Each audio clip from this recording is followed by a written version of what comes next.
Star Wars The Rise of Skywalker is set to introduce many different aspects to the Star Wars franchise that fans have never seen before on the big screen, as well as a lot of revelations, twists, and turns in this story that'll make us view the past 8 films in a different light. This is Mike Zero. Make sure to subscribe if you're new to the channel for future Star Wars content. Now, what's really exciting about Episode 9 is that we do know that this film is going to be a revelation film. It's going to have a lot of these different secrets that will be revealed, as well as different revelations related to the legacy characters and even the sequel trilogy characters that's going to make us view the entire Skywalker saga in a different way. Now, these past couple of weeks or so, we've been learning a whole lot more about this film, and when it all comes down to one of the concept art descriptions, this is where things begin to get very intriguing for Episode 9. Now, specifically, what's really exciting about all of this is that a description of Kylo Ren and Rey in a standoff with Darth Sidious/Palpatine, where it's described that they don't know exactly who he is in the moment,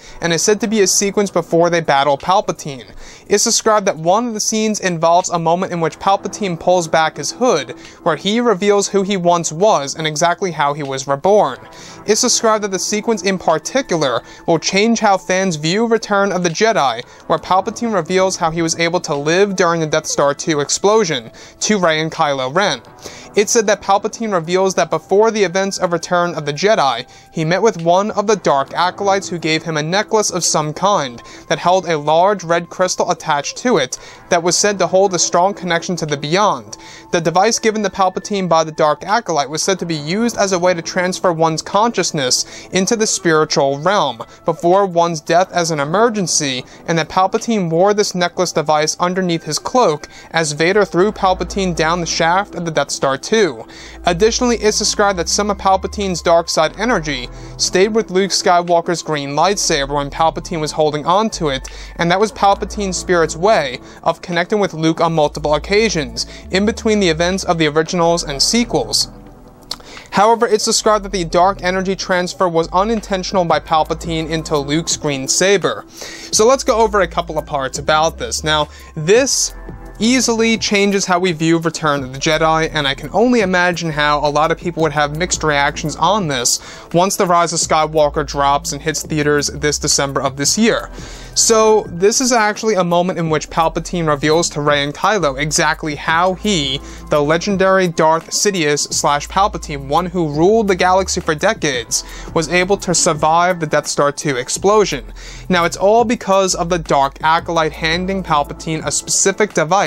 that was connected to the spiritual realm and the beyond itself that allowed Palpatine, just as he died, to transfer his consciousness into the spiritual realm, which, by the way, we got a little glimpse of this realm in the latest Darth Vader comic in late 2018, where Vader was essentially able to see all characters of the past. Now, what I like about this is that this is a moment in which we do get to learn a little bit more about the Dark Acolyte and, of course, Palpatine himself. However, the only thing that I disagree with this, and I think that this may be a problem for many Star Wars fans, is that, well, it kind of defeats the purpose of Darth Vader destroying Palpatine once and for all and becoming Anakin Skywalker once again. I think that's the only flaw of them bringing back Palpatine in the form of a spirit in The Rise of Skywalker and taking over the body of the Dark Acolyte. That's the only concern that I have, is, of course, whether or not it's going to make us feel a different way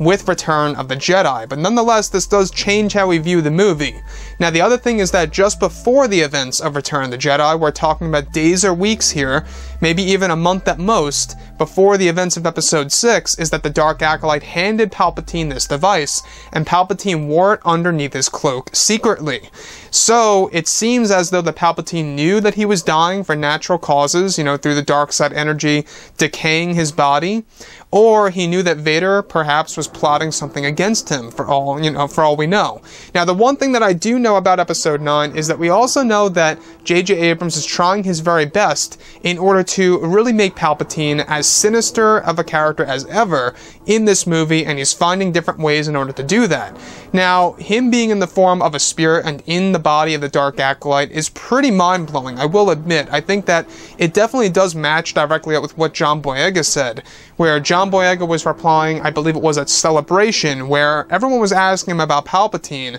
and he said his mind was blown as to how J.J. Abrams was able to bring back Palpatine in a totally different way. So the leaks of Palpatine's spirit, you know, it really seems to be lining everything up here with the story and how it's all going to be done in Episode 9. The dark side energy transferring over into Luke's green saber once again also explains as to why Luke's Force Ghost talks to Rey in this film and explains why he has felt a very familiar power, yet different at the same exact time, and can't quite pinpoint exactly who it was, and that he felt it on multiple occasions throughout his entire life. So anyways, guys, drop a comment below, let me know what you think about all this in the comments, and if you guys did enjoy the content for today, do make sure to drop a thumbs up on this video to support the channel. I thank you all so very much for the kind support, and I'll catch you guys next time.